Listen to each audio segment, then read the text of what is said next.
रोग निदान और चिकित्सा के 159वें लेक्चर में आप सबका स्वागत है। 159th लेक्चर में।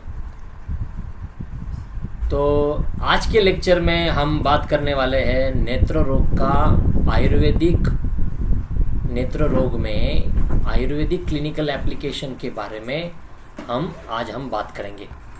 ठीक है, क्लिनिकल एप्लीकेशन ऑफ कि इसमें पहले तो हमें ये समझ लेना चाहिए कि आयुर्वेद के दृष्टिकोण में आँखों के बारे में जितनी भी व्याधियाँ बताई गई हैं, अष्टांग हृदय में कम से कम 94 व्याधियाँ आँखों के, मतलब एक पूरा किताब उसमें हो जाएगा। ठीक है। और दूसरी बात तो इसमें ऐसा है कि जो आईलिड्स है, मतलब उन्होंने जो विभाजन किया है बीमारियों का, तो उन्होंने आयुर्वेद के लैंग्वेज से बात करेंगे तो वर्तमगत व्याधि, संधिगत व्याधि, शुक्लगत व्याधि, कृष्णगत व्याधि। ठीक है, माइक बंद करना सबका।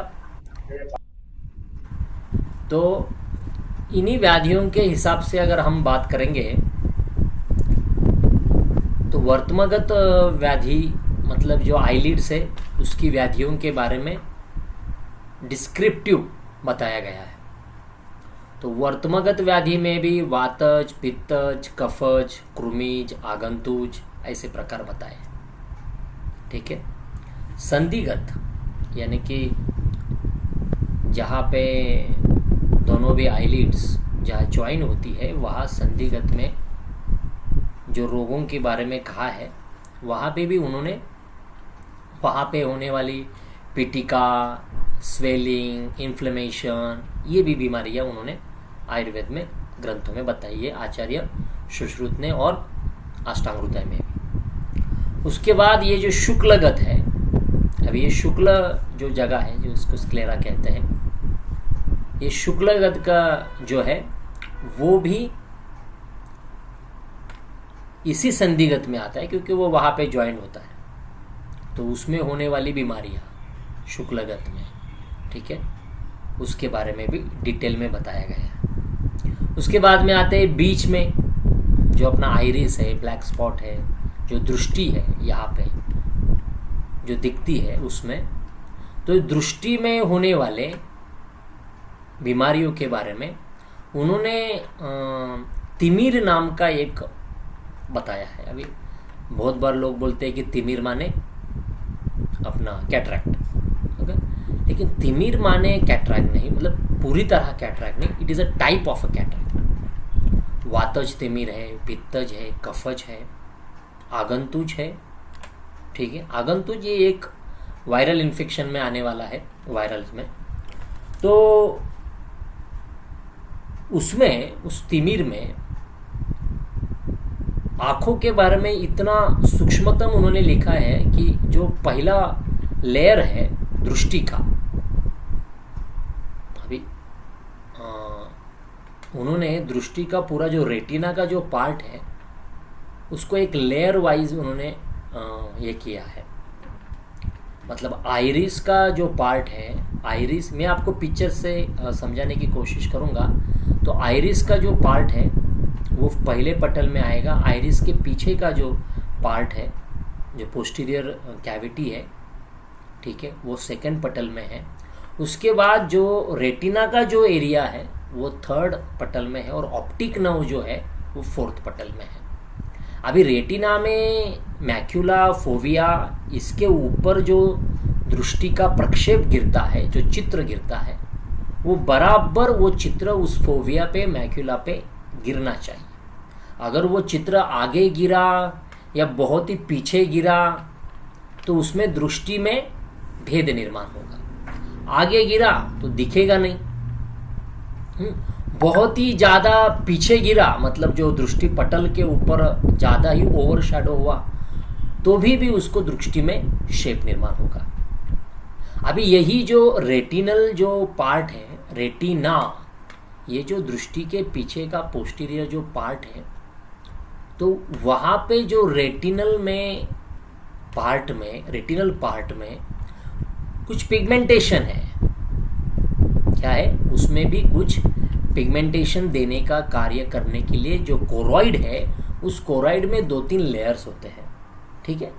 तो वो जो लेयर है, वो लेयर मतलब उसमें फोटोप्सिन, रोडोप्सिन, हाँ, ये जो लेयर में जो पिगमेंटेशन है, जो उस पे कलर फॉर्मेशन का काम करते हैं, जो हमें दिन में दिखता है उसके लिए और जो हमें रात में दिखता है उसके लिए।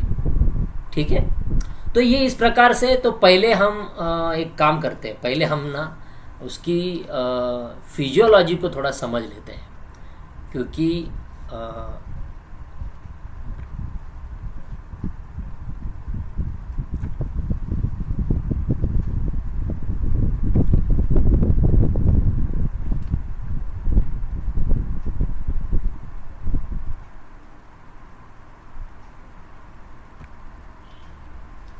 ठीक है, दिख रहा है आपको?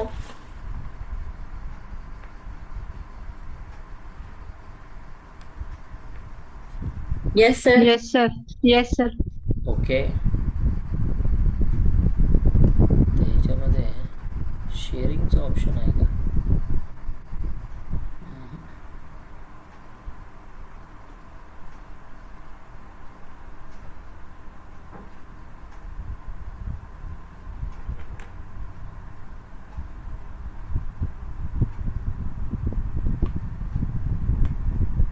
ठीक है, तो नेत्र का जो आउटर पार्ट है, नेत्र का पिक्चर अगर आपने सामने रखा, तो ये जो आउटर पार्ट है, तो ये जो आउटर पार्ट है इसको क्या कहते हैं? कॉर्निया। ठीक है? इसके बीचों बीच, ठीक है, ये जो पार्ट है ये है आइरिस। ठीक है? इसके बीचों बीच में है प्यूपिल्स। प्यूपिल्स एक स्प्रिंग के जैसा होता है, प्यूपिल्स जो है, और प्यूपिल्स को पकड़ के रखने वाला जो होता है वो आइरिस वाला पार्ट रहता है। तो ये वाले पार्ट को अगर आप ध्यान से देखेंगे तो लाइट जब प्यूपिल के ऊपर गिरती है मोस्टली, तो बहुत सारे फाइबर्स, ठीक है, ये जो कनेक्टिंग फाइबर जो है, ये कनेक्टिंग फाइबर जो है वो इस लेंस के ऊपर पकड़ के रखते हैं। और जब भी कभी इस लेंस में, अभी ये जो है ये कृष्णगत व्याधि में आने वाले हैं, लेंस वाला जो पार्ट है, आइरिस वाला पार्ट है, प्यूपिल वाला पार्ट है, ये कृष्णगत में आने वाला है। तो जब तिमिर वगैरह ऐसे जो बीमारी होती है, तो इस लेंस के अंदर आपको कफज दृष्टि या वातज दृष्टि, वातज दृष्टि हो गया तो लेंस थोड़ा ओपेक हो जाएगा। कफज दृष्टि हुआ तो लेंस के अंदर कफ स्त्राव, एक वाइटिश कलर का स्त्राव वहाँ पे जमा हो जाता है। पित्त दृष्टि हुआ तो भी एक वाटरी स्त्राव उसमें जमा हो जाता है। हाँ, तो वो तिमिर में आने वाला है, जिसमें कोई काज भी कहते हैं ये बीमारी में। और ये जो पीछे वाला जो पार्ट है जो यहाँ से ज्वाइंट हुआ है, ये है स्क्लेरा।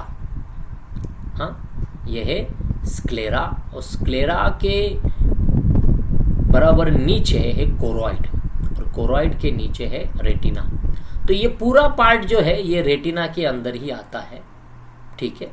लेकिन इस रेटिना में जब भी कोई दृष्टिक्षेप होता है तो उसका जो चित्र है उल्टा, एक इन्वर्टेड इमेज, ये मैक्यूला पे और फोविया, ठीक है, इसके ऊपर गिरता है। ठीक है? और इसके ऊपर गिर के उसका चित्र ऑप्टिक नर्व के पास, वो ऑप्टिक नर्व उसे एब्जॉर्ब करता है। और ऑप्टिक नर्व के आगे क्या होता है? अभी आइरिस जो है ये प्यूपिल को पकड़ के रखे हैं। ठीक है?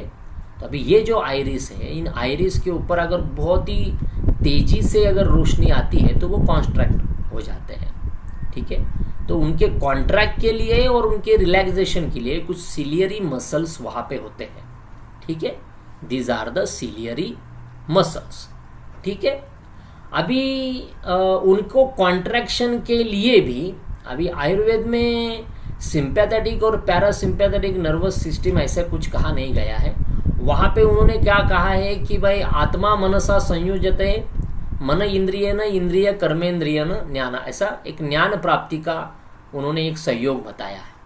ठीक है, तो ये जो आत्मा मनसा संयुजते मन इंद्रिय न इंद्रिय कर्मेंद्रिय न, और कर्मेंद्रिय से जो विषय की प्राप्ति होती है, ये जो पूरा पाथवे है ये ज्ञान प्राप्ति का पाथवे है।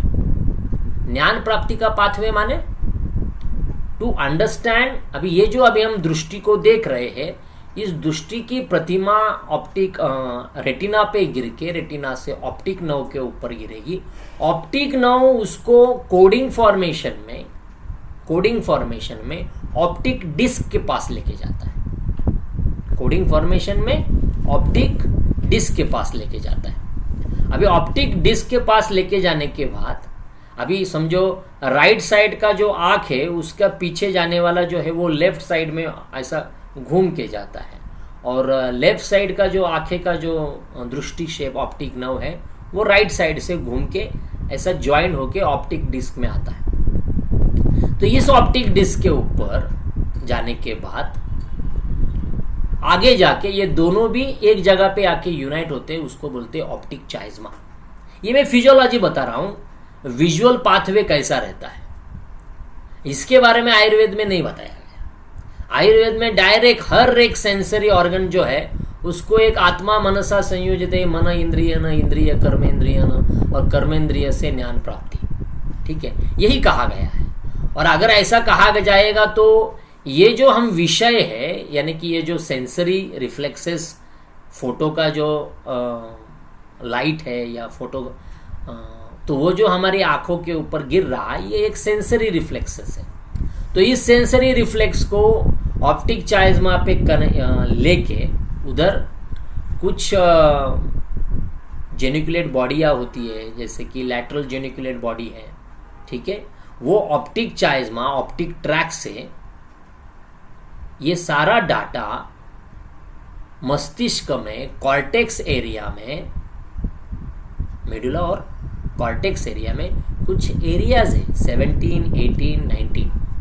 ठीक है, तो प्राइमरी ऑप्टिक एरिया जो आंखों का जो है, अभी ये किधर है, पीछे की तरफ है। आंखें आगे है, उसका एरिया पीछे है। ठीक है, तो उसमें जो सेंटर्स है उसमें सेंसरी एरिया के सेंटर्स है और मोटार के भी सेंटर्स है। ठीक है, अभी ये सेंसेशन मस्तिष्क के पास आया, माने वो जो ज्ञान है वो आत्मा को प्राप्त हुआ, तो फिर आत्मा उसको रिवर्ट करती है।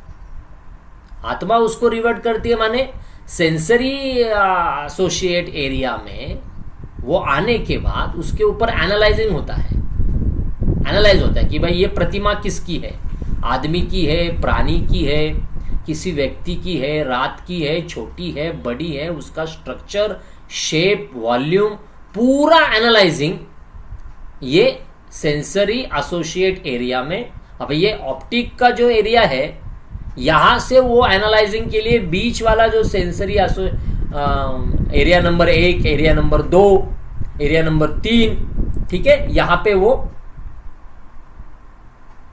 जमा होता है। उसके साथ में एक ब्रोकाज एरिया है, फिर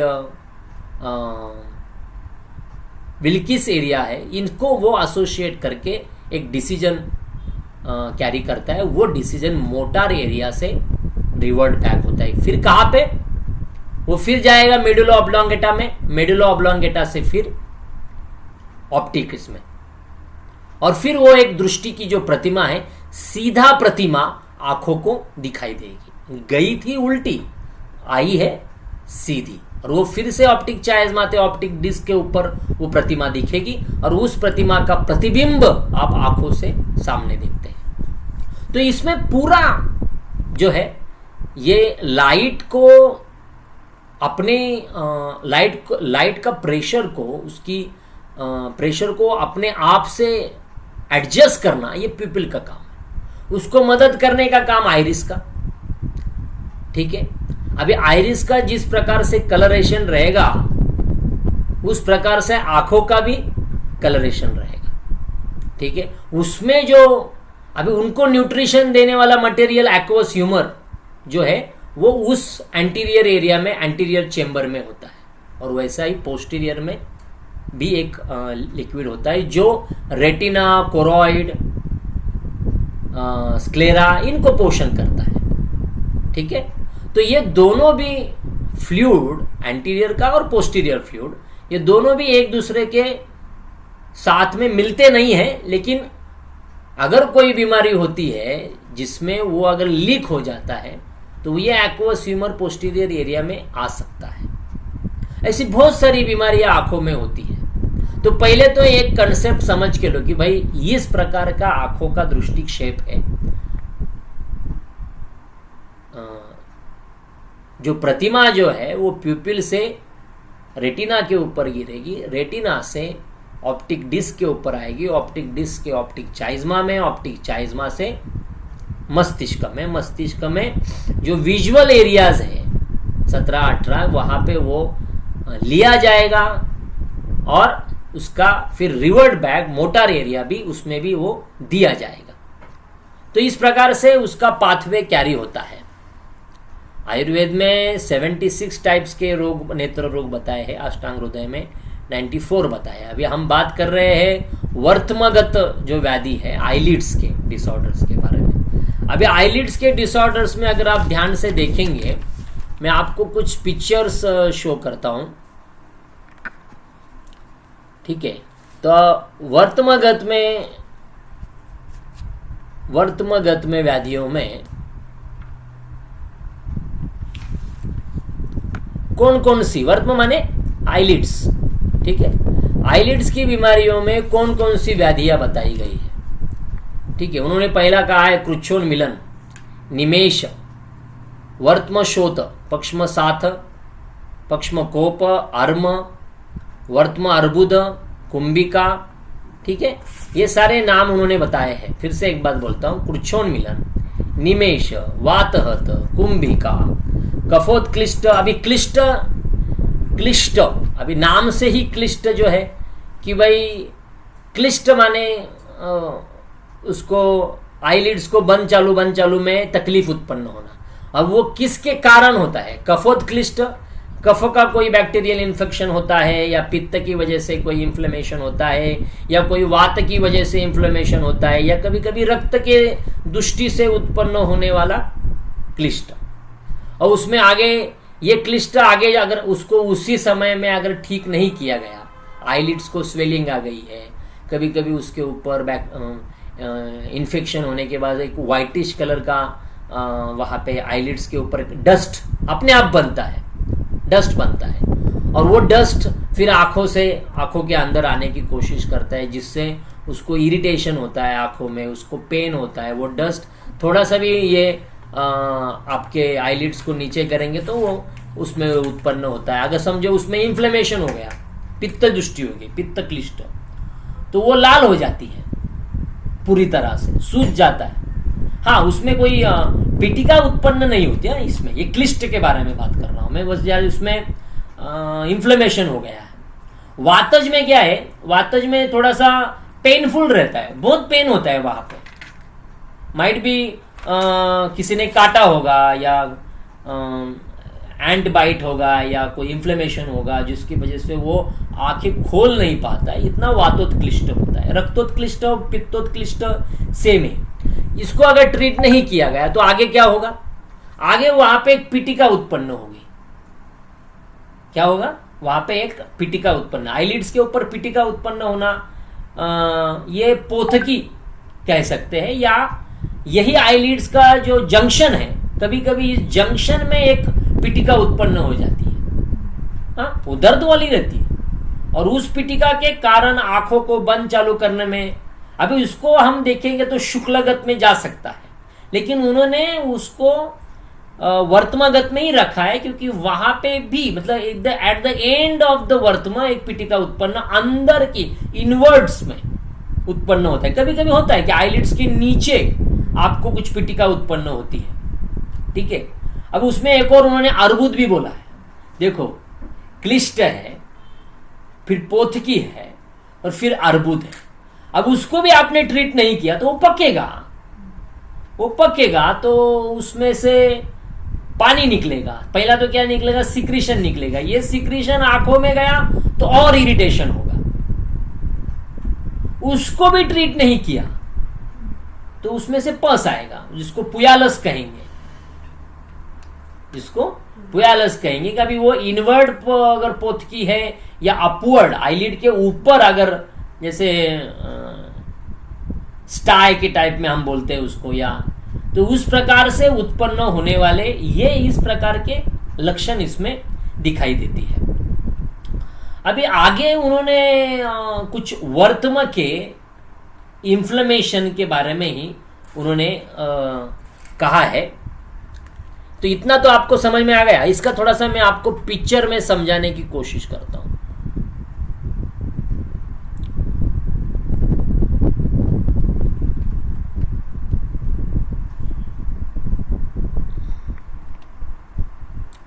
ओके, अब ये जो पहला जो क्रुच्छोन्मिलन और निमेश, इसमें हम कोरिलेशन कर सकते हैं difficulty in closing of eyelids, ptosis. ठीक है, ये टोसिस जैसी बीमारियां ये वातज में आता है। हाँ, ये वाताहत में भी आ सकता है।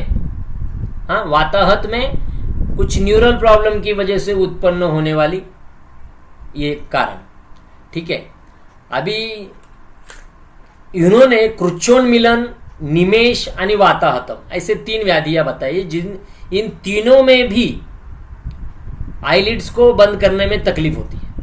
लेकिन हमें जो रोजाना में जो दिखाई देता है वो है टोसिस जैसा बीमारी, जिसमें आई को जो नर्व सप्लाई किए जाते हैं। अभी आपने दृष्टिक्षेप देखा, लेकिन आई की मूवमेंट में जो महत्वपूर्ण पार्ट है कि भाई कौन उसे सप्लाई करता है, उसे सप्लाई करने वाले नर्व कौन कौन से हैं। पहला तो आई को संबंधित में है ऑप्टिक नर्व। अभी ये सब हम क्रैनियल नर्व्स के बारे में बात कर रहे हैं। ठीक है, ऑप्टिक नर्व जो रेटिना से अटैच होती है। दूसरी है ट्रॉक्लियर नर्व। हाँ, उसका ओरिजिन मिड ब्रेन है। ओके, फंक्शन क्या है ट्रॉक्लियर नर्व का? Upward movement of eyeball. Eyeball के अपवर्ड मूवमेंट के लिए ट्रॉक्लियर नर्व की बताया। और ये मिक्स टाइप की है, मतलब सेंसरी भी है और मोटर भी काम करती है। सबसे महत्वपूर्ण जो नर्व है जो हमें क्लिनिकल प्रैक्टिस में ज्यादा करके दिखाई देती है वो है ट्राइजेमिलिया या ट्राइजेमिनल नर्व। नाम ही ट्राई है। ट्राई माने ये नर्व का 3 ब्रांचेस वहां पे होते हैं। एक तो है ऑफ्थैल्मिक ब्रांच जो सेंसरी है, दूसरा है मैक्सिलरी। ठीक है, ये अपना मैक्सिलरी ब्रांच, और तीसरा है मैंडिबुलर। तो ये 3 प्रकार से होने वाली जो ब्रांच है, तो उसमें ऑफ्थैल्मिक, मैक्सिलरी और मैंडिबुलर। अब इसे नाम से ही आपको समझ में आएगा कि ट्राइजेमिनल नर्व का ऑफ्थैल्मिक में जो आई मसल्स है वहां पे उसका काम है मेनली आईब्रोज और आईलिड्स को सप्लाई में ऑफ्थैल्मिक ट्राइजेमिनल नर्व का काम होता है। अभी इसमें वाताहत ये जो बीमारी है ना, ये हम ट्राइजेमिनल नर्व की डिफॉर्मिटी से उत्पन्न होने का बोल सकते हैं। इसमें क्या होता है, शंख से लेके सर्वाइकल, शंख और नेत्र तक दर्द होता है। सर्वाइकल, शंख और नेत्र, इतना वो दर्द पेशेंट को, बहुत सीवियर हेडेक रहता है और उसको आंखों से बार बार पानी आता रहता है। ठीक है, तो ऐसे कंडीशन में ये जो तकलीफ है ये वात दृष्टि से उत्पन्न होने वाली है। ठीक है, लेकिन वात में भी आपको 2 प्रकार ध्यान में रखने हैं कि वहां से निकलने वाली ये जो नर्व है वो अवरोध में है या क्षय में है। क्या वो अवरोध में है या क्षय में? अवरोध में है कैसे पता चलेगा? क्योंकि यहां से निकलने वाली ट्राइजेमिनल नर्व जो है वो ट्राइजेमिनल नर्व वायु का कार्य कर रही है। अगर वो अवरोध में रहेगी तो उस पेशेंट को एब्डोमिनल डिस्टेंशन रहेगा और कॉन्स्टिपेशन रहेगा। यह अवरोध के लक्षण है। आंखों का अलग है ऐसा नहीं है, आंखों का भी सेम है, जैसा जाठराग्नि का है वैसे ही आंखों में जो अग्नि है, तेजाग्नि जो है, ठीक है, जो भ्राजक पित्त है, सॉरी आलोचक पित्त है, जो आलोचक पित्त आपका वहां पे अग्नि का काम करेगा। ठीक है, वहां पे भी अग्नि है, धातु अग्नि वहां पे भी है। ठीक है, तो उस अग्नि की मंदता के कारण वायु की जो वृद्धि हुई, उस वृद्धि से ये ट्राइजेमिनल, तो इस पेशेंट को आपको बस्ती देना पड़ेगा। ट्राइजेमिनल का प्रॉब्लम होगा तो भी आपको बस्ती देना पड़ेगा, और नेत्र के पास बस्ती भी जरूरी है। नेत्र के पास हम दवाई से उसका अवरोध निकालने की कोशिश कर रहे हैं, दवाई से, तो वहां पे हम संजीवनी वटी देंगे या आम पाचक वटी देंगे, हा? या पुनर्नवादी कषाय देंगे, माइक बंद कर देना, या पुनर्नवादी कषाय देंगे अवरोध को दूर करने के लिए, या पुनर्नवा मंडूर देंगे। या हम अवरोध दूर करने के लिए दवाइयां 1 महीना दिया तो थोड़ा अवरोध दूर होगा, लेकिन उसमें उस नस में जो हानि हुई है, उस हानि को दूर करने के लिए आपको बस्ती, न्यूट्रिशनल बस्ती, जीवंत्यादि तेल, ज्येष्ठमदादि तेल, शतावरी तेल, और दूध में शिरपाक किया हुआ बनाया हुआ त्रिफलादि घृत, दूध में शिरपाक किया बनाया हुआ त्रिफलादि घृत से नेत्र बस्ती, आच्छोतन, नस्य, इस प्रकार की ट्रीटमेंट तो हम नेक्स्ट लेक्चर में बात करेंगे। अभी तो आप निदान समझ के लीजिए कि भाई ये वाताहत जो है ये ट्राइजेमिनल में आता है। आगे का उन्होंने कहा है कि भाई एब्ड्यूसियंस नर्व जो है, एब्ड्यूसियंस नर्व, ठीक है, ये एब्ड्यूसियंस नर्व जो है ये आईबॉल की मूवमेंट के लिए सप्लाई करती है।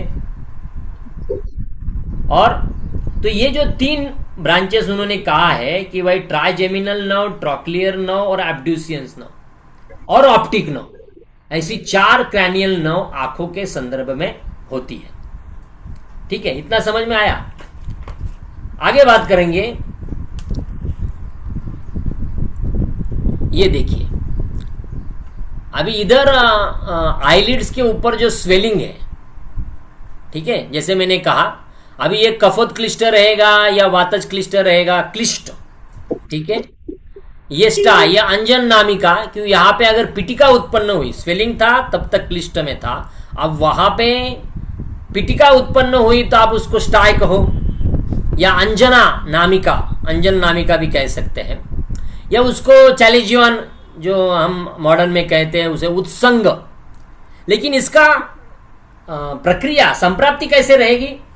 संप्राप्ति रहेगी अग्निमांद्य, अग्नि दूषितम, पित्त दूषितम, अग्नि दूषितम, पित्त दूषितम, ये होने के बाद फिर पित्त कफ के साथ में शोथ उत्पन्न करेगा, और वहां पे एक्सेसिव फ्लूइड अगर जमा हुआ तो उसके इंट्रासेल्युलर प्रेशर के कारण वायु की निर्मित होगी और वायु पेन निर्माण करेगा।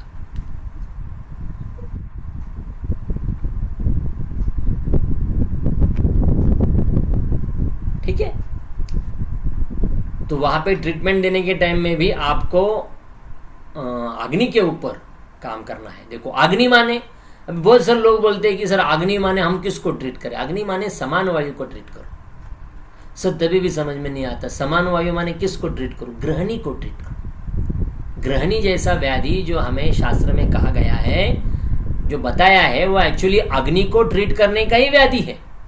आप एक बार ग्रहणी को ट्रीट करेंगे, आप सभी बीमारियों को ट्रीट कर सकते हैं। तो अगर पेशेंट का समान वायु में दूषित है तो समान वायु को ठीक करने के लिए शंखवटी, अग्नितुंडी वटी, नवायस लोह, ताप्यादि लोह, सप्तामृत लोह, जो हमने जो नेत्र विकार पे स्पेशली बनाया हुआ सप्तामृत लोह, इसका भी इस्तेमाल हम कर सकते हैं। ठीक है, अभी इधर स्टाय और चैलिजियन में 2 फर्क है। ठीक है, चैलिजियन में जो मेमोबियन ग्लैंड जो है उसमें सिस्ट उत्पन्न होता है। ठीक है, और स्टाई में, स्टाई क्या करता है, जो ऑयल ग्लैंड होती है आईलिड के पास में, उसको ब्लॉक कर देती है। तो ये 2 डिफरेंसेस चैलिजियन और स्टाई में है। ठीक है, लेकिन ये दोनों भी अगर कहीं रहेगा तो भी दोनों में भी आपको पित्त को ध्यान में रखना है। इन्फ्लेमेशन माने पित्त और कफ को ध्यान में रख के दवा देनी है। क्या देंगे समझो, इधर हमने त्रिफला गुग्गुल दिया, स्त्राव नहीं है अभी तक, तो स्त्राव नहीं है तो गंधक रसायन का इस्तेमाल नहीं होगा। त्रिफला गुग्गुल दिया, पुनर्नवादी कषाय दिया, ठीक है, त्रिफला गुग्गुल पुनर्नवादी कषाय ये देके और अग्नि को अनुलोमन करने के लिए अनुलोमक कुछ दवाई आपने दे दी। साथ में आंखों के ऊपर डालने के लिए शोथग्न द्रव्यों में आपको शोथग्न द्रव्यों में पुनर्नवा है, ठीक है। शोथग्न द्रव्य में क्या क्या आप डाल सकते हैं, पुनर्नवादी कषाय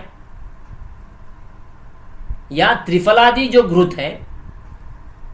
अभी इधर जो त्रिफलादि घृत है वो दूध में बनाया हुआ शिरपाक किया हुआ त्रिफलादि घृत का आप आश्चोतन या उसका बस्ती या उसका ड्रॉप दे सकते हैं, ठीक है। बहुत सारे दवाई बताई है, इसमें बहुत सारी दवाइयाँ बताई है। दवाई के बारे में मतलब आयुर्वेद में तो इतनी दवाइयाँ है कि आप सोच नहीं पाएंगे, इतनी दवाइयाँ बताई गई है, ठीक है। आगे बढ़ते हैं, ये हो गए वर्तमागत। देखो तो इधर हमने कुछ कोरिलेशन करने की कोशिश की है, ठीक है। निमेश, अभी किसी किसी में आईलिड्स ड्रॉप हो जाती है, उसमें फेशियल पैरालिसिस वगैरह ये भी कारण हो जाता है, उसमें फेशियल पाल्सी वगैरह हम उसको कह सकते हैं। वर्तमशोथ, अभी इसमें ब्लेफराइटिस यानी कि मैंने कहा कि आईलिड्स में स्वेलिंग होना, वर्तमशोथ। पक्ष्मसात, अभी पक्ष्मसात ये जो है ना, इसमें आईलिड्स झड़ जाते हैं या कभी कभी आईलिड जो है वो इनवर्ड मूवमेंट में आते हैं, जिसके कारण जब वो आंख बंद करते हैं तब वो अपने जो व्हाइटिश पार्ट है उसको टच होता है, स्क्लेरा को टच होता है। अब वहां पे अगर टच हुआ तो फिर इरिटेशन होगा, तो इसको ट्रैकियासिस भी कहते हैं। अभी इसमें उन्होंने, मैं आपको पिक्चर दिखाता हूँ, ये देखो, ये नॉर्मल है, ये ट्रैकियासिस है। हाँ, अंदर की तरफ होते हैं नॉर्मली, वो कैसा रहता है, आउटवर्ड रहते हैं, बाहर की तरफ रहते हैं, ठीक है। और हर एक बालों के नीचे ग्लैंड्स है, ठीक है, जो सिक्रीशन करते रहते हैं। सिबेसियस ग्लैंड्स होती है छोटी छोटी, जो सिक्रीशन करते हैं, और वो अगर अंदर की तरफ रहेंगे तो उसमें से बार बार सिक्रीशन आना शुरू हो जाएगा और आंखों में से पानी आना, और ये आंखों को आघात भी कर सकता है। बार बार अगर रहेगा तो वो उसमें रेडिस डिस्कलरेशन होना या आघात हानि होना ऐसे होता है। तो बहुत बार क्या होता है कि नेचुरली ही इस कंडीशन में वो पक्ष शात हो जाता है, मतलब वो गिर जाते हैं। अब उसमें कोई विटामिनोसिस, विटामिन की डेफिशिएंसी रहेगी क्या, और कोई रीज़न रहेगा जिसके कारण वो शात होते हैं, तो उसे मैडोरोसिस यानी नो लैशेस, ठीक है, ऐसे भी कहा जाता है, ठीक है। इसमें अभी अभी आर्म ये इसमें नहीं आता है, किसमें, वर्तमागत में नहीं आता है। आर्म ये शुक्लगत में आता है। आर्म माने कोई एक मांस है, कोई एक स्किन है, एक्स्ट्रा स्किन, तो वो कफ रहेगा, क्योंकि कफ का मांस धातु से आश्रय संबंध है, कफ का मेद धातु से आश्रय संबंध है। तो बहुत बार जिनको हाइपोथायराइडिज्म है, जिनको डायबिटीज है, जिनको पीसीओएस है, ऐसी पेशेंट्स में कफ की अत्यधिक वृद्धि की वजह से ये टेरिजियम, माने टेरिजियम उत्पन्न होता है। ये टेरिजियम आंखों की तरफ से, मुझे कंजक्टिवा वहां से निकल के आगे आगे बढ़ता है, कहां पे, कृष्ण तक। कृष्ण माने जो दृष्टि का जो भाग है, प्यूपिल तक, वो उसका प्रक्षेप होता है। कभी कभी ये कान की तरफ से भी शुरू हो जाता है, कभी कभी ये नाक की तरफ से शुरू हो जाता है, दैट इज कॉल्ड अर्म। ते अर्म के भी आयुर्वेद में अर्म के भी आयुर्वेद में बहुत सारे टाइप्स बताए गए हैं। अर्म के बारे में भी उन्होंने टाइप्स बताए गए हैं। ठीक है, अभी इसको लेखन कर्म करने को कहा है। आयुर्वेद में भी कुछ लेखनीय द्रव्य है, उस लेखनीय द्रव्यों से उस अर्म को लेखन करने की ट्रीटमेंट बताई गई है। अभी उसके बाद कुंभिका। कुंभिका मतलब वही पिटिका उत्पन्न होता है कंजक्टिवाइटिस साइड में या उसमें। अंजन नामिका, चैलेजियन, लगन फॉरेन बॉडी से, फॉरेन बॉडी एलर्जिक, लगन में भी इन्फ्लेमेशन ऑफ, यही उसी को समझिए। और सूचिका, sharp picking pain with inflammation, वातज की दृष्टि की तरफ से देखे जाएंगे। तो इसका हम हर्पीज जोस्टर, ये जो बीमारियां होती हैं जिसमें न्यूरल पेन ज़्यादा रहता है, उसमें सूचिका मतलब पिन ब्रेकिंग पेन आंखों में होता रहता है। ठीक है, अब इसमें ट्रीटमेंट में परिषेक, लेप, अंजन, तर्पण, पुटपाक, नस्य और रक्तमोक्षण। तो इसमें आपको एक बात समझ में आई होगी, वायु कौन सा दोष कौन सा प्रधान है? पित्त का। एसोसिएट कौन है? कफ। और इन दोनों की ताकत बढ़ने के बाद वायु की ताकत, वायु अपना प्रभाव दिखाता है। वैसे इन दोनों को अपने स्वस्थान से छोड़कर उधर लाने का कार्य भी वायु का ही है, लेकिन पित्त का ऑलरेडी आंखों में है, कफ भी ऑलरेडी आंखों में है, क्योंकि वो आई बॉल को पकड़ के रखने का काम ही कफ का है। ठीक है, अभी कफ का है माने वहां पे जो सिक्रीशन है, वहां पे जो लिगामेंट्स है, ठीक है, जो एंटीरियर चेंबर में जो लिक्विड है, पोस्टीरियर चेंबर में जो लिक्विड है, उस जो आईबॉल की मूवमेंट होने वाले के लिए जो लिगामेंट्स है, जो लिगामेंट आईबॉल को पकड़ के रखे, बाहर नहीं आ रहे हो, अंदर ही है, ये सारा कार्य कफ का है। जो लाइट आंखों के ऊपर गिर रही है उसको आकुंचन हो रहा है, प्रसरण हो रहा है। अभी आकुंचन का जो कार्य है ये सिंपैथेटिक का है, और प्रसरण का जो कार्य है ये पैरासिम्पैथेटिक का है। नर्वस सिस्टम के बारे में बोल रहा हूं, सिंपैथेटिक, पैरासिम्पैथेटिक। ठीक है, तो ये sympathetic, parasympathetic and central optic nerve, ये सारा व्यान वायु का कार्य है जो दृष्टि को मस्तिष्क तक लेके जाने वाला है। ठीक है, वहां पे जो एनालाइजिंग होता है,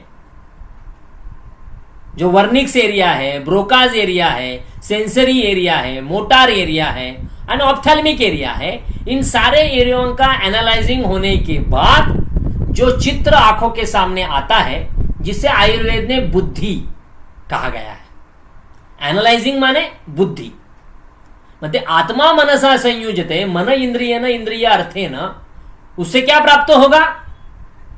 ज्ञान प्राप्त होगा। किसको? बुद्धि को। तो बुद्धि उस ज्ञान को ग्रहण करके आत्मा को यह बताती है मन के द्वारा। अरे मन माने all these analysing centres, Wernicke centre, Broca's centre, ophthalmic centre, और मस्तिष्क के नीचे जो लिम्बिक सिस्टम है, amygdala, mammillary glands, third ventricle, fourth ventricle, हाँ, यहां पे जो हाइपोथैलेमस के जो एरिया में, पोस्टीरियर अपना नीचे के बेजल एरिया में, ये जो इमोशनल सेंटर्स बोलते हैं इनको, वो है मन, वो है मन। तो आयुर्वेद में जो एनालाइजिंग ज्ञान प्राप्ति की क्रिया बताई गई है, तो इसी जगह पे आपको हर एक सेंटर के, मतलब नाक से आने वाले जो ऑल्फैक्टरी सेंसरी है, स्किन से आने वाले टच और टेम्परेचर का जो सेंसेशन है, तो स्किन का है, आंखों का है, ऑल्फैक्टरी का है, कानों का है, इन सभी का जो सेंटर है वो मेडुला ऑब्लोंगेटा और मस्तिष्क में ही है। ऑल्फैक्टरी सेंटर भी है, ऑप्थेल्मिक सेंटर भी है, स्किन का टच पेन सेंटर भी है। तो ये ज्ञान वाला सेंटर आत्मा जो है वो है मस्तिष्क में, और मस्तिष्क में उसका स्थान उन्होंने भ्रूमध्य कहा है। आत्मा का स्थान क्या कहा है? भ्रूमध्य। और बराबर भ्रूमध्य के पीछे आपको pituitary gland, hypothalamus, memory gland, ये सारे आपको दिखेंगे। बराबर है। तो ये हुआ विजुअल का अपीयरेंस किस प्रकार से होता है। अभी आगे बात करेंगे शुक्लगत में, मतलब स्क्लेराइटिस, इपीस्क्लेराइटिस, स्क्लेराइटिस, ये जो बीमारियां जो होती है तो वो शुक्लगत में आएगी। देखो इधर बहुत सारे द्रव्य है, पुनर्नवादि कषाय है, चंद्रप्रभावटी है, सप्तामृत लो है, त्रिफलादि घृत है, त्रिफला गुल भी है, ये सारे हम बोल सकते हैं। ये कफोत्क्लिष्ट, पित्तोत्क्लिष्ट मैंने आपको बता दिया, अंजना बता दिया, अलर्जी, अर्बुद। अभी कुकुनक भी उसी प्रकार, कुकुनक माने ये जो आंखों का जो संधिगत स्थान है वहाँ पे कोई पिटिका उत्पन्न हो जाने के बाद उत्पन्न होने वाला पेन वगैरह, इन्फ्लेमेशन, ये कुकुनक में आता है।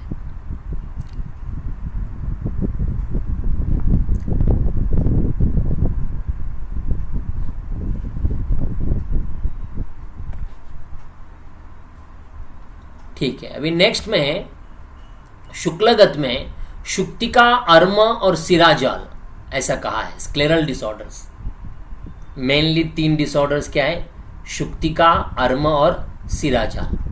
अभी नाम से ही आपको समझ में आएगा कि बस शुक्तिका माने scleral melanocytosis, scleral melanocytosis, um similar to pterygium, सिराजाल रिजेंबल्स टू एपिस्क्लेराइटिस।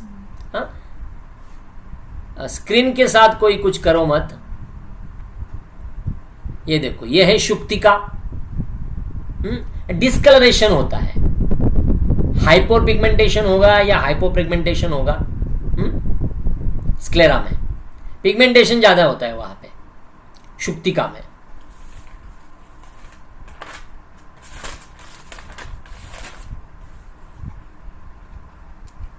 मतलब कभी काले, कभी जो आकाश में जो ब्लूइश, मतलब आकाश जिस प्रकार होता है, ना ब्लूइश है ना स्काइश, हाँ, उस कलर का डिस्कलरेशन स्क्लेरा में होता है। ठीक है, और उसमें उन्होंने उधर भी उन्होंने 2-3 चीजें बताई है। अभी sclera is connected to conjunctiva, okay, तो वहां पे अगर कोई पिटिका उत्पन्न होती है, मतलब ये ओपनिंग में, ठीक है, आंखों की यहाँ के ओपनिंग में और नाक की तरफ की ओपनिंग में और कान की तरफ की ओपनिंग में, वहां पे उत्पन्न होने वाली पिटिका, उसको पर्वनी बोलते हैं, लाल रंग की पिटिका उत्पन्न होती है। अभी ये स्क्लेरा में हुआ है, आईलिड में नहीं हुआ है। आईलिड में अलग, आईलिड में हमने वहां पे पोतकी बोला था, अब यहाँ पे पर्वनी। नाम थोड़ा सा अलग अलग है लेकिन उसका कोरिलेशन है, हम उसके कोरिलेशन कर सकते हैं।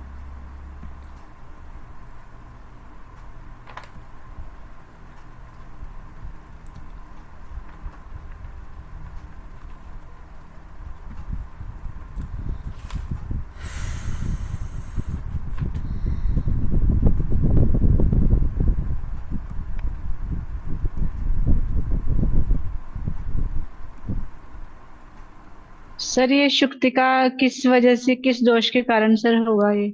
इसमें भी बात है, पित्त है, कफ के दोष के कारण भी है।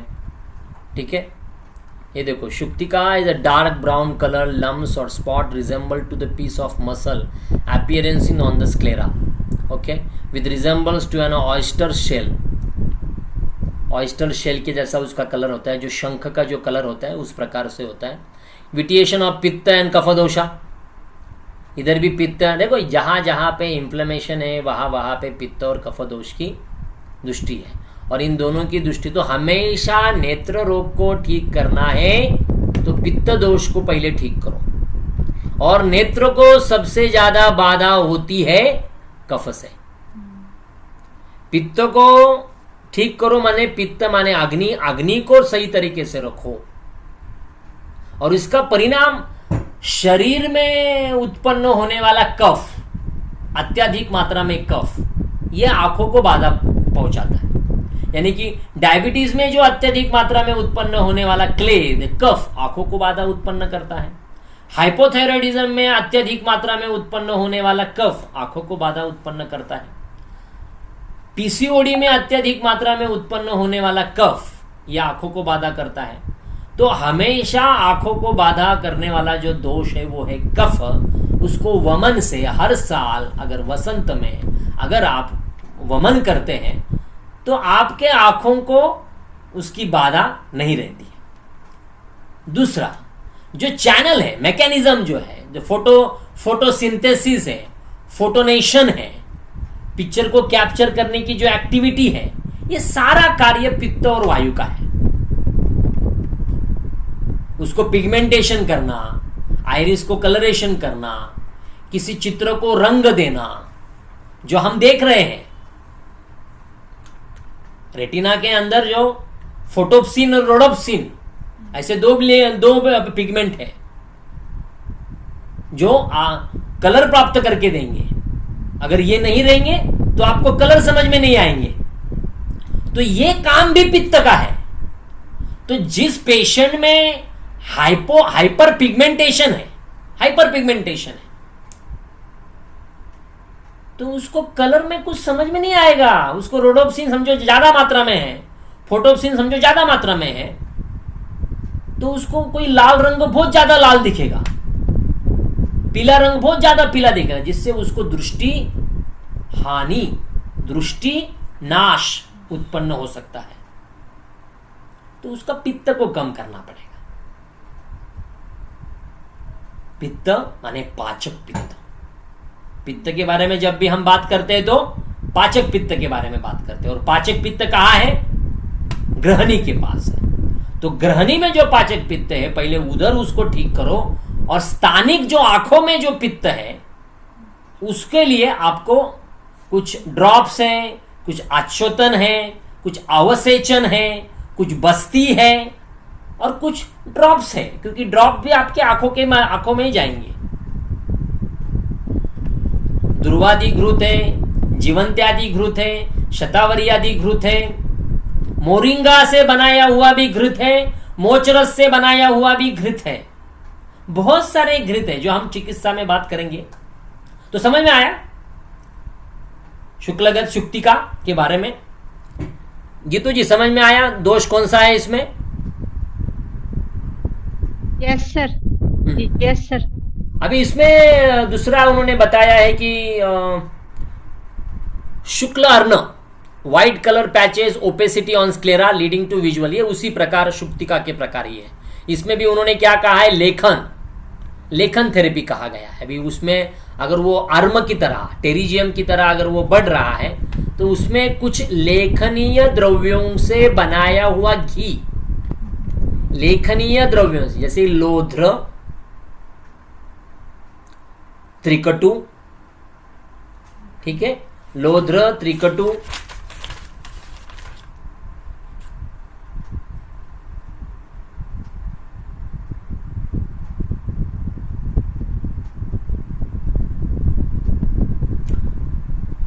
उन्होंने कहा है कि दालचीनी, तमालपत्र, इलायची, लोह, हरितकी, मोरचूत, शंखभस्म, मिरी, सूरमा, पिंपली, ज्येष्ठमध, जटामांसी, इन सभी चूर्णों को एकत्रित करके बनाया हुआ घृत आंखों में टेरिजियम के ऊपर हम इस्तेमाल कर सकते हैं। दूसरा उन्होंने कहा है कि लोह भस्म, बहुत ही फाइन में लोह भस्म, त्रिकटु, सेंधव, त्रिफला, सुरमा, इन सभी को बारीक सूक्ष्म चूर्ण करके उसको जल में डाल के, गरम जल में डाल के, उसमें से 110 निकाल के उस 110 का एक ड्रॉप आंखों में डाल सकते हैं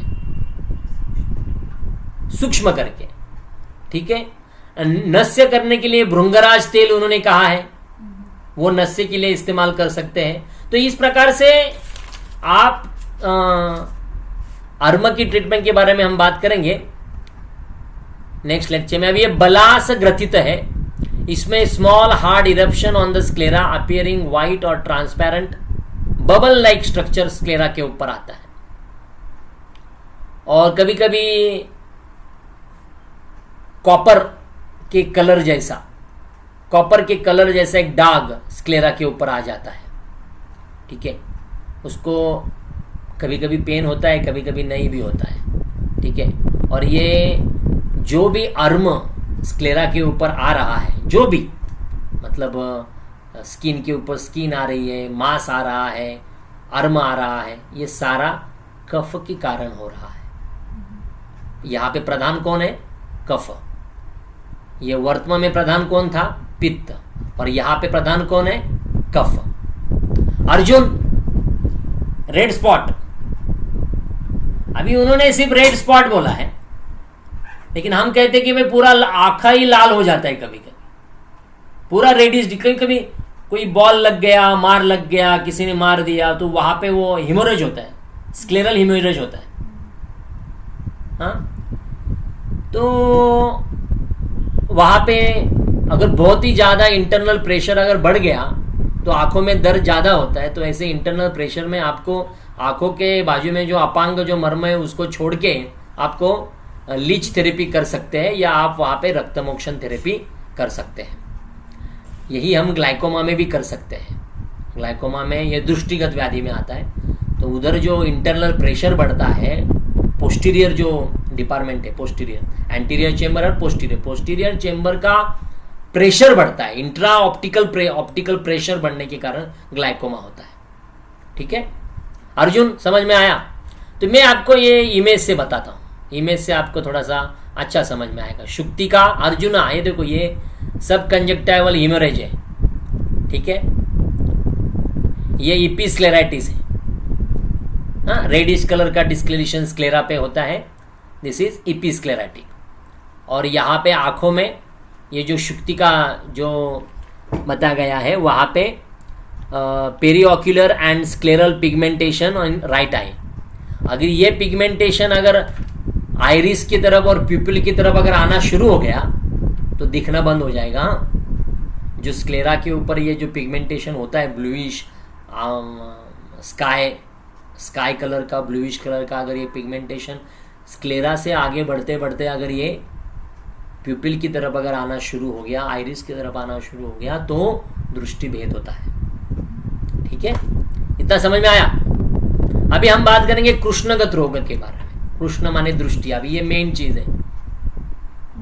अभी इसमें कुकुनक नाम का जो है कि जहां पे कॉर्नियल अल्सरेशन होता है, कुकुनक, और अजक यानी कि केराटाइटिस, एनालॉगस टू केराटाइटिस हम उसे बोल सकते हैं। अभी ये कृष्णगत व्याधियों में से पहले स्क्लेरा में ही उन्होंने शुक्र के बारे में कहा है। शुक्र नाम की एक व्याधि उन्होंने बताया है कि ये जो स्क्लेरा है ये अर्म है। अर्म के माफिद अगर ये बढ़ते बढ़ते बढ़ते अगर ट्रीट नहीं किया तो ये बढ़ते बढ़ते दृष्टि के पास पहुंच जाता है। तो दृष्टि के पास वाइट डिस्कलरेशन होना, और दृष्टि के पास वाइट डिस्कलरेशन होने से जो लेंस है वो खराब हो जाती है। तो लेंस में ओपेसिटी, कॉन्केविटी, ऐसे लेंस में डिफॉर्मिटी उत्पन्न होती है। ठीक है, उसी लेंस के अंदर दृष्टि के मतलब प्यूपिल, आइरिस और लेंस के अंदर कोई कफ अगर चला गया दृष्टि के अंदर तो वो कैटरैक्ट के जैसा बाधा उत्पन्न करेगा। उसके अंदर फॉर्म होता है, वो पक जाता है।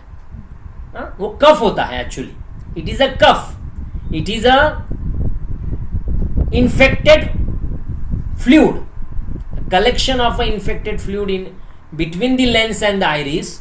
तो फिर वो लेंस को खराब करना शुरू करता है। अब उसमें भी अलग अलग प्रकार है, कोई लेंस को खराब नहीं करता है लेकिन वहां पे ही रहता है। जब तक वो लेंस को खराब नहीं कर रहा हम उसको मोतीबिंदु या कुछ नहीं कह सकते। तो उसे उन्होंने शुक्र के बारे में कहा है। तो वो शतशुक्र यानी कि कॉर्नियल अल्सरेशन, शुद्ध शुक्र, अर्म, ऐसे नाम उन्होंने दिए हुए हैं। जो कॉर्नियल अल्सरेशन में या टेरिजियम में आने वाली व्याधियां हैं। ठीक है, अभी आगे बढ़ते हैं कि कृष्णगत में व्याधियां बोलेंगे तो पहला व्याधि आता है तिमिर। तिमिर में जो उन्होंने पटल दिए हैं एंटीरियर चेंबर में, पहला पटल में जो जैसे ही उस लेंस के अंदर वो फ्लूइड कफ ही पकड़ो, स्क्लेरा को बाधा है कफ की, और वो कफ जैसे ही लेंस के वहां से अंदर चला गया तो पहले पटल में तो दिखना थोड़ा सा अंधुक हो जाता है, जिसे आप आई स्पेशलिस्ट के जाएंगे तो बोलेंगे भाई ये इमेच्योर है, अभी तक पूरा पका नहीं है। तो उनका ये कहना है कि भाई पहला लेंस पूरा खराब होने दो, वो पूरा पका नहीं है, तो वो लेंस को पूरा खराब ही कर देता है एक्चुअली।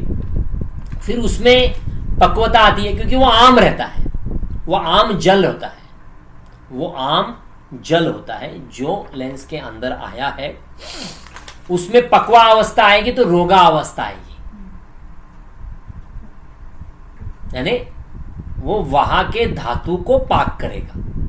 वहां पे धातु कौन सा है? सिलियरी मसल्स है, आइरिस है, प्यूपिल्स है, ये सारे मसल्स हैं। हाँ, इन मसल को वो पाक अवस्था में जाएगा, माने वो मांस धातु को, रक्त धातु को और रस धातु को, ये तीनों भी धातुओं को पाक अवस्था में लेके जाएगा, यानी कि धातु पाक करेगा, यानी व्याधि उत्पन्न करेगा। वहां पे काम करने वाला दोष कौन सा है? कफ अलोंग साइड पित्त। पाक हो गया माने पित्त आ गया, और फिर जो दृष्टि में जो भेद निर्माण होगा वो है व्यान का। व्यान वायु उस कफ के कारण उस दृष्टि को रेटिना तक लेके जाने में प्रॉब्लम उसको होता है।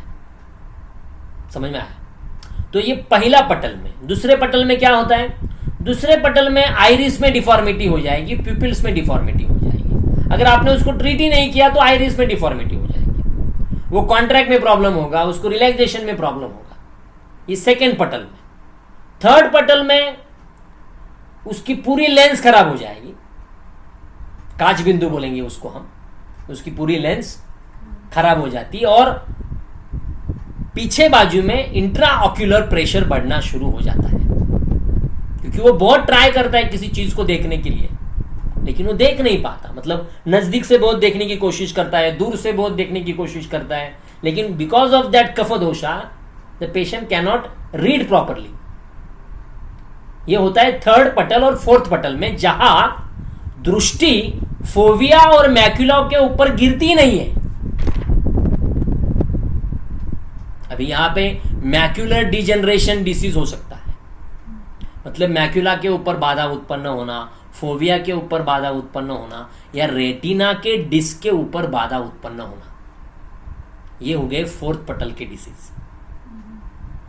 मैक्युलर डिजेनरेशन, इसकी व्याधियां के बारे में मैं आपको बताता हूं। यहाँ पे मैंने एक चित्र दिया है, यहाँ पे देखो कॉर्नियल ओपेसिटी, ये शुक्र में आया है। ठीक है, ये टेरिजियम का भी मैंने कुछ पिक्चर आपको बताया है, कैसे लेफ्ट साइड से आंखों की तरफ कृष्णगत आने वाला, राइट साइड से कृष्णगत आने वाला। अभी ये दृष्टि के उसमें अगर ये तिमिर उत्पन्न अगर होता है तो प्रेशर दोनों बाजू से बढ़ेगा ना। एंटीरियर साइड में अगर, एंटीरियर चेंबर में अगर प्रेशर बढ़ गया तो क्या होगा? आंखें बाहर आएगी ना, स्क्लेरा बाहर आएगा, प्यूपिल बाहर आएगा, कॉर्निया बाहर आएगा, तो उसको क्या बोलते हैं? एंटीरियर स्टैफिलोमा। उसके बारे में भी तिमिर में बताया है, उसको बताया है तिमिर में अजक। क्या बोला है? अजक, जिसमें एंटीरियर चेंबर का प्रेशर बढ़ने से उत्पन्न। ये क्यों हुआ? कि पेशेंट ने ज्यादा प्रेशर दिया उसके ऊपर। क्यों? क्योंकि उसको दिखाई नहीं दे रहा है। जिस पेशेंट को ज्यादा दिखाई नहीं देता है ना, उसमें ये प्रॉब्लम दिखाई देते हैं। ठीक है, और दूसरा जो मैंने कहा कि भाई न्यूरोवैस्कुलराइजेशन होता है, कॉर्नियल न्यूरोवैस्कुलराइजेशन, शिरा शुक्र, कि यहां पे जो वैस्कुलराइजेशन हो रहा है कॉर्नियल की जगह पे, कॉर्निया में जंजाल की तरह रेडिस कलर का पूरा कॉर्निया जो है वो रेडिस कलर का दिखना शुरू हो जाता है। ऐसा छोटे छोटे छोटे छोटे छोटे कैपिलरीज के जैसे पूरा लाल लाल हो जाता है और ये कंटिन्यू रहता है।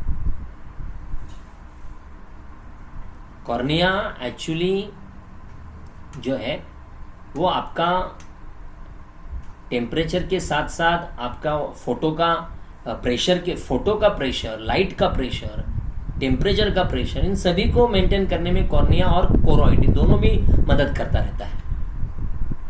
लेकिन अगर एंटीरियर चेंबर का प्रेशर बढ़ेगा तो वो आगे की तरफ प्रोट्रूड करेगा, और पोस्टीरियर साइड का चेंबर का अगर प्रेशर बढ़ा तो ग्लाइकोमा में जाएगा। ठीक है, समझ में आया?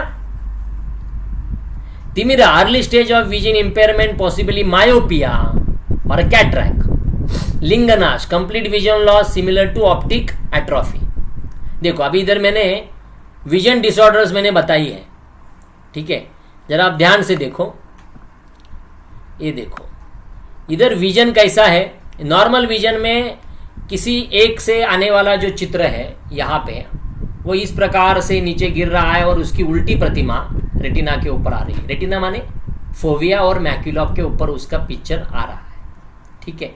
मायोपिया में क्या हो रहा है, पिक्चर लाइट तो बराबर आ रही है लेकिन उसका जो भेदन है वो फोविया के ऊपर नहीं गिर रहा है, पहले ही गिर रहा है, आगे ही उसका ये गिर रहा है, जिसके कारण क्या होता है कि उसको दृष्टि जो है आगे दिखाई देती है, उसको बहुत सारी चीजें दूर है लेकिन नजदीक दिखाई देती है।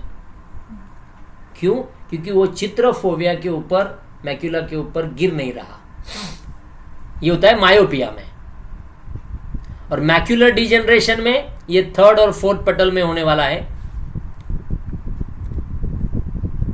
ग्लाइकोमा में इंटरनल प्रेशर बढ़ता है,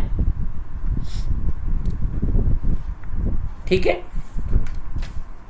अभी इसमें कृष्णगत व्याधि में ही हमने ग्लाइकोमा देखा, मायोपिया देखा, डबल डबल भी दिखता है। डबल डबल दिखता है माने क्या होता है कि जो लाइट जो इस प्रकार से आ रही है ना, वो लाइट ऐसे भी आती है और ऐसे भी आती है, दो प्रकार से, ऐसे भी गिरती है और ऐसे आके ऐसे भी गिरती है, ऐसे ऐसे और ऐसे ऐसे, दोनों तरफ जाता है। आदमी को दो दो चीजें दिखाई देती है, डिप्लोपिया से कहते हैं। अभी किसी किसी को दिन में दिखता है, रात में नहीं दिखता, क्योंकि रात में इधर फिर से वो फोटोप्सिन वो आ गया, ठीक है। अभी ये फोटोप्सिन कम मात्रा में रहेगा तो उसको पिक्चर दिन में स्लो दिखाई दिया तो रात को नहीं दिखाएंगे। ये रोडोप्सिन अगर कम मात्रा में रहा तो उसको ऑरेंज, ग्रीन, ब्लू ये कलर दिखाई देने में प्रॉब्लम हो जाएंगे। और ये बहुत बार मिलिट्री में, पुलिस में, ट्रैफिक में जो काम करने वाले रहते हैं उनको ये टेस्ट बार बार करनी पड़ती है, क्योंकि ये विटामिन अगर कम हो गया, अब ये विटामिन कैसा मिलेगा, वो ट्रीटमेंट में आता है, उसमें आपको उस प्रकार, ये वातज में जाएगा या पित्तज में भी जाएगा, मोस्टली पित्तज में जाएगा, क्योंकि पित्तज माने पिगमेंट्स, पिगमेंट में हाइपर या हाइपो दो प्रकार हो सकते हैं, ठीक है। तो उसके कारण उत्पन्न होने वाले दृष्टि में, दृष्टि माने वायु, व्यान वायु, दृष्टि माने व्यान वायु, ठीक है। तो बार बार अगर पिगमेंटेशन कम होने के कारण उसमें कमी है और वो बहुत फोर्सफुली देखने की कोशिश कर रहा है, उससे व्यान वायु का प्रकोप होगा। या ऐसा हो गया कि कॉन्स्टिपेशन है और वो प्रेशर कर रहा है मल को बाहर निकालने का, जिससे अपान वायु का और प्रकोप होता है। लेकिन मैं आपको ये भी कहूं कि ऐसे कंडीशन में भी आपको बस्ती ही देना है अपान वायु को, हाँ। क्योंकि आप बोलेंगे अपान वायु को ठीक करेंगे तो प्राण वायु का क्या संबंध है, क्योंकि प्राण वायु के कोई भी व्याधि रहने दो, आंखें प्राण वायु के सॉरी आंखें प्राण वायु के क्षेत्र में आती है, तो आंखों को अगर ट्रीट करना है तो आपको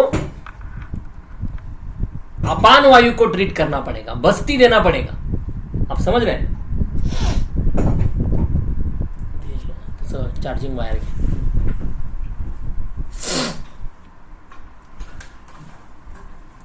सर्वगत रोग में अभी लास्ट फाइनली जो है वो है सर्वगत रोग। सर्व माने मोस्टली आपके जनरल प्रैक्टिस में दिखाई देने वाली बीमारियां माने कंजक्टिवाइटिस। अब उसमें वायरल कंजक्टिवाइटिस है, बैक्टीरियल कंजक्टिवाइटिस है, एलर्जिक कंजक्टिवाइटिस है। ठीक है, अभी बैक्टीरियल कंजक्टिवाइटिस में और वायरल कंजक्टिवाइटिस में, वायरल में जो स्क्लेरा के ऊपर लाल लाल रेडिस कलर का डिस्कलरेशन स्क्लेरा के ऊपर दिखाई देता है और साथ साथ watery discharge, continue watery discharge, viral में कंटिन्यू वाटरी डिस्चार्ज, बैक्टीरियल में watery discharge, reddish discoloration, purulent, थोड़ा पस भी रहेगा, पस भी, गंदगी व्हाइट कलर का, पीला कलर का जो गंदगी आंखों से, ये बैक्टीरियल में। एलर्जिक में ईचिंग बहुत रहता है, ईचिंग रहता है ज्यादा, पानी आता है, वाटरी डिस्कलरेशन आता है। प्यूरुलेंट एलर्जी में बहुत कम रहता है। मैं कंजक्टिवाइटिस के बारे में बात कर रहा हूं, समझ में आया? तो इसको उन्होंने अभिषंद कहा गया है। क्या कहा है उन्होंने? अभिषंद कहा है। इस अभिषंद में भी उन्होंने, जैसे मॉडर्न वालों ने वायरल, बैक्टीरियल, एलर्जिक कहा है, हमने भी वातादि अभिषंद, पित्तज अभिषंद और कफज अभिषंद कहा है। उसको अगर आपने ठीक तरीके से ट्रीट नहीं किया तो उस अभिषंद का रूपांतर अधिमंथ में होता है। अधिमंथ माने इंफ्लेमेशन, ज्यादा इंफ्लेमेशन होगा, दर्द होगा ज्यादा। कफज में उन्होंने कहा है कि उसमें से कचरा निकलेगा, मल, painful, purulent and watery discharge. पित्तादि में बहुत जलन होता है, दाह, वाटरी डिस्चार्ज, कंडुता, पेनफुल। वातज में दाह नहीं, painful, watery discharge, mild leaching. यही है जो अभी हमने, जो यहां पे सिम्टम बताए हैं वही सिम्टम यहां पे भी उन्होंने बताए गए हैं। तो दोस्तों आज का लेक्चर हम यहां पे रोकते हैं। 2 दिन के बाद फिर हम एक लेक्चर लेंगे जिसमें हम नेत्र रोग के चिकित्सा के बारे में बात करेंगे। देखो ये बहुत ही बड़ा टॉपिक है। हमने जनरल प्रैक्टिस में, क्लिनिकल प्रैक्टिस में आपको इन व्याधियों का आयुर्वेदिक पद्धति से कोरिलेशन किस प्रकार से हम कर सकते हैं उसके बारे में जानकारी देने की एक छोटा सा प्रयत्न किया है। 5 साल पढ़ाई करने वाला नेत्र रोग है। एमडी में, शालाक्य में 3 साल पढ़ाई करने वाला ये नेत्र रोग का डिपार्टमेंट है जो आयुर्वेद में है। तो उसमें 3 साल वाला जो पढ़ाई है वो हम 1 घंटे में बता नहीं सकते, लेकिन कुछ पिक्चर्स के हिसाब से, कुछ कोरिलेशन के हिसाब से हम आपको बताने की कोशिश कर रहे हैं, जिसके कारण आपको एक विश्वास पैदा हो कि आयुर्वेद ट्रीटमेंट से भी हम नेत्र रोग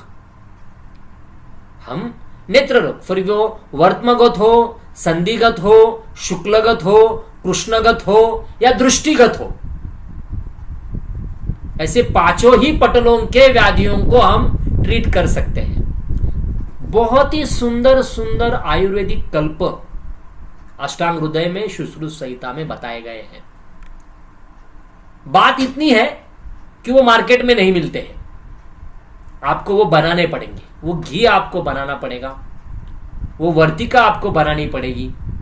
हमें सिर्फ इतना ही 2-3 ही मालूम है, सप्तामृत लोह मालूम है, फिर आंखों में डालने वाली वो शलाका मालूम है, लेकिन अराउंड 100 के ऊपर ज्यादा कल्प ग्रंथों में बताए गए हैं। उसको सही तरीके से अगर हमने खुद बना के पेशेंट को अगर हमने दिए, बहुत ही सुंदर रिजल्ट मिलता है। तो आज हम यहाँ पे रुकते हैं। आप सभी लोगों ने इस लेक्चर में सहभाग लिया, इसके लिए मैं आप सबका बहुत बहुत धन्यवाद हूँ।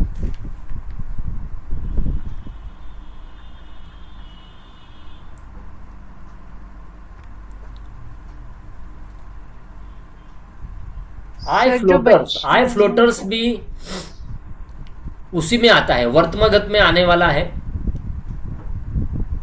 और उसमें होने वाला वातज, वातज वर्तमगत में आने वाला है। उसमें आपको स्नेहपान मतलब कि स्निग्ध द्रव्यों से स्नेहन, आच्छोतन और बस्ती, जीवनीय गण से या जीवत्यादि गण से या ज्येष्ठ मदादि घृत से आँखों को आश्चोतन या बस्ती करना पड़ेगा, उससे अच्छा आराम मिलता है।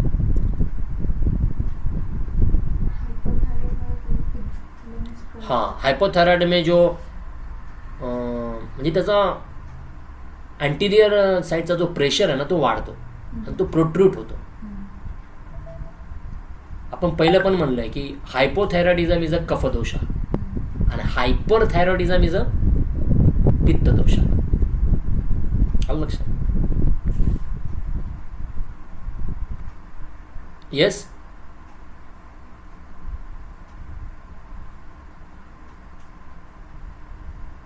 चलो ठीक है.